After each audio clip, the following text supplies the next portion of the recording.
Ladies and gentlemen, I wanted to take the time to talk with you guys about why I think Wuthering Waves is going to succeed, flourish, and blossom in the gacha space. I don't think it's going to be a Genshin killer, and I don't think it needs to be a Genshin killer. It just needs to find a place for the game that they're trying to deliver. And that's what I want to talk to you guys about. There's a number of reasons why I believe it's just going to kill it. But let's first start off with reason number one, the Souls genre and Monster Hunter. This is a Wuthering Waves video, but I need you to understand this first. Monster Hunter World is Capcom's highest selling game of all time. And that's truly an incredible feat to achieve, given the big titles that Capcom has. Resident Evil, Street Fighter, Marvel vs. Capcom, Devil May Cry. So many titles are under Capcom that are very successful IPs. But Monster Hunter started off as a very niche video game that not a lot of people knew about. And the reason it is niche, as well as the Souls genre, is because the companies behind them and that developed them understood the functionality of the game and who the audience it was intended to target, which is more so the hardcore gamer than the casual gamer. Now, casuals by default are a 10-to-1 ratio in terms of volume and sheer number of people when you compare them to a hardcore gamer, which is why a majority of companies today cater to the casual gamer. It's not rocket science. Way more numbers equals way more money made, or at least the potential to make more money. But there are scenarios where you can have a hardcore audience targeted video game and make ridiculously loads of money. One game that comes to mind is Lost Ark. Lost Ark did not have a big player base, but what it did have is a loyal, hardcore, sweaty gamer player base who spent tons of money on that pay-to-win MMO. But getting back to the topic, Monster Hunter and Souls do one thing better than every other genre out there in the gaming industry, and that is deliver exhilarating boss fights and combat. Fights that make you hold your breath, fights that make you have to do them repetitively just to memorize the patterns, find the weaknesses and openings of the monster to deal some damage.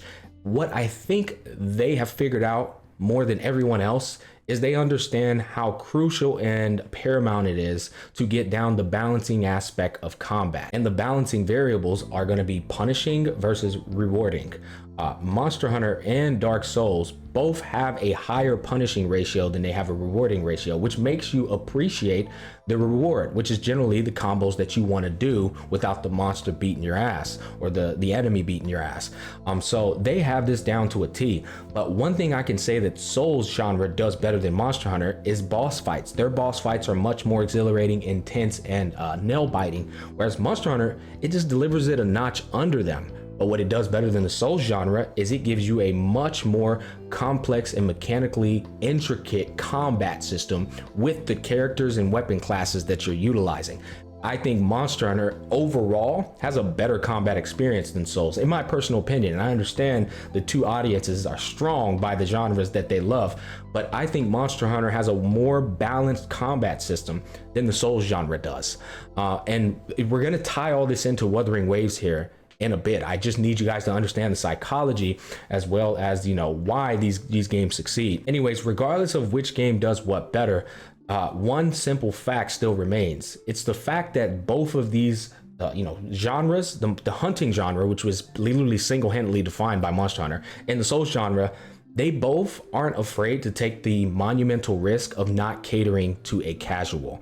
Now, what they do is they do put tools and resources in their games that a casual player can utilize to get through the fights and make the fights beatable, but they do not compromise the functionality of their game as well as the challenge of their game. They will not diminish the challenge of the boss fight, nor will they diminish the complexity of the classes and what you're supposed to be doing in the game. But they will say things like, for Monster Hunter, for example, here's a trap tool. Okay, here's a flash pod.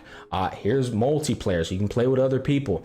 But they're not going to make the fights easier. They're not going to cater to the casual. They're going to cater to the hardcore gamer. Doing this risks the failure of your game because you're already telling that audience to go play something else without having to say so.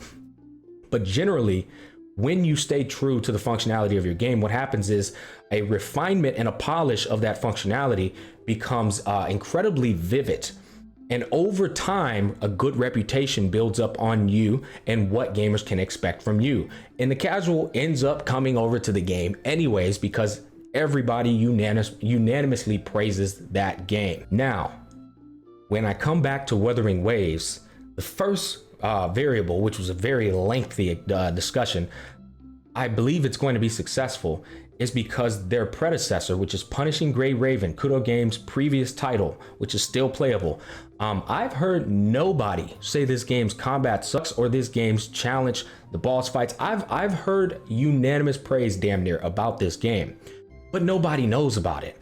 And it had terrible exposure, and many people go around saying that it has that they just didn't market the game well enough.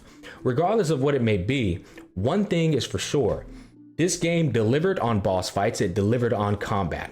And because of this, everyone knows that their next game, which is Wuthering Waves, is going to deliver on the same thing.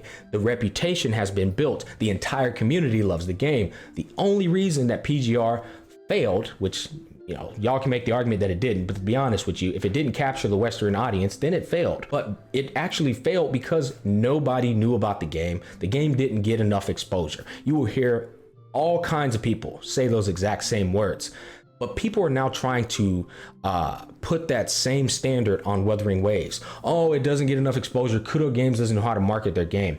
After looking at the development phases prior to Wuthering Waves' release, after looking at the whole thing retroactively, I can honestly say anybody who's saying this is just wrong, objectively, because everyone knows about Wuthering Waves, which is not what happened with PGR. If you ask anybody in this gacha space who really knows gacha games, everybody knows about Wuthering Waves. Every person is talking about Wuthering Waves. And the other thing is, the big names in the space that stream and have a large audience, they know about Wuthering Waves and they're gonna play it upon release. I brought up Tower of Fantasy when I was streaming talking about this category because I wanted people to understand that when Tower of Fantasy released, it had over 1 million viewers in the Twitch category, a massive amount of viewers. And what I found fascinating about this is that when Tower of Fantasy released, it had the worst goddamn publicity out of all the gacha games. Nobody was talking about this game in a positive manner. Everyone was shitting on it because they ended up, you know, stealing some other IPs like animations word for word. They had bad reputation. It had a horrible reputation upon its release, and it had over 1 million viewers waiting to play the game because it was marketed as the Genshin killer, and people by nature still want to try the next gacha game that could be a good gacha game. I bring this up because I think Wuthering Waves has to the contrary, has amazing reputation, and everyone's saying nothing but good stuff about this company. They're saying they deserve more, deserve praise, more attention. So when it releases, I think it's going to have an even bigger release than what Tower of Fantasy had, and it's actually going to deliver on what people were expecting it to deliver on, which is exhilarating boss fights, challenge, and good combat. And that's the focus of what Wuthering Waves is, and I actually think they're willing to take the same risks that Souls games and Monster Hunter does, which is not cater to the casual and cater to the sweaty gamer. And what this is going to do is it's not going to kill Genshin, it's just going to allow them to find a space in the genre where they are doing something that is uniquely exclusive to their game, which is deliver a challenge and deliver boss fights. What makes Souls games and Monster Hunter games attractive is no one cares about the goddamn story, they care about the fight and the bosses. That's the core component of those games.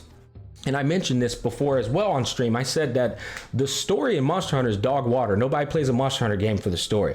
The story in Elden Ring is damn good, top of the line story, but it's only for big brain 5 billion IQ people who pay attention. Let's be honest, the majority of people that play Elden Ring, they don't know what the is going on in Elden Ring with regards to the story, and they're not playing the game for that. They're playing it for what I just told you. So I've heard people say that if Wuthering Waves doesn't have a good story, it's going to die, and I couldn't disagree more, because you are trying to compare to Wuthering Waves to what Genshin did to succeed, which that's a whole nother argument in and of itself. But Wuthering Waves doesn't need a good story, just like Monster Hunter and Souls games don't need a good story. It needs good boss fights that are going to be uniquely exclusive. And they need to come in abundance. Each boss fight needs to leave a memory in your head where you want to go back to it for that unique and exclusive experience. They all have a unique identity to them.